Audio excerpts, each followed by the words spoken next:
Some organizations make use of various project improvement methods. As a Six Sigma expert, you might have to champion your own method on occasion.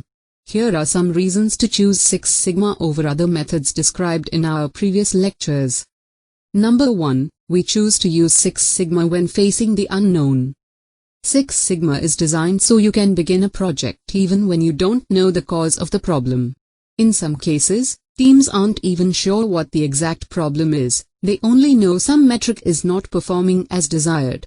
For example, an organization might experience a drop in profits that doesn't correct itself in several consecutive quarters. Six Sigma methods can begin to seek the causes of the problem, prioritize them, and work towards solutions. Number 2. We choose to use Six Sigma when problems are widespread and not defined.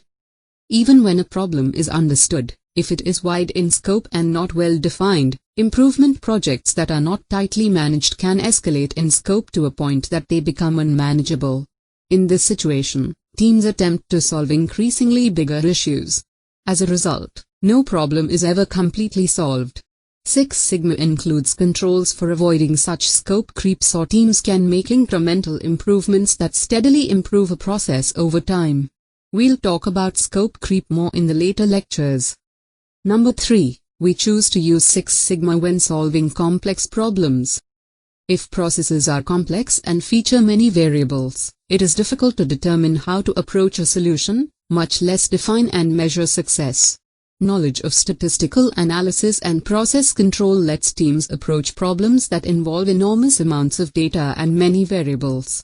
Through analysis and graphical representation, complex ideas can be distilled to specific hypotheses, premises, and conclusions. And number 4, we choose to use Six Sigma when costs are closely tied to processes.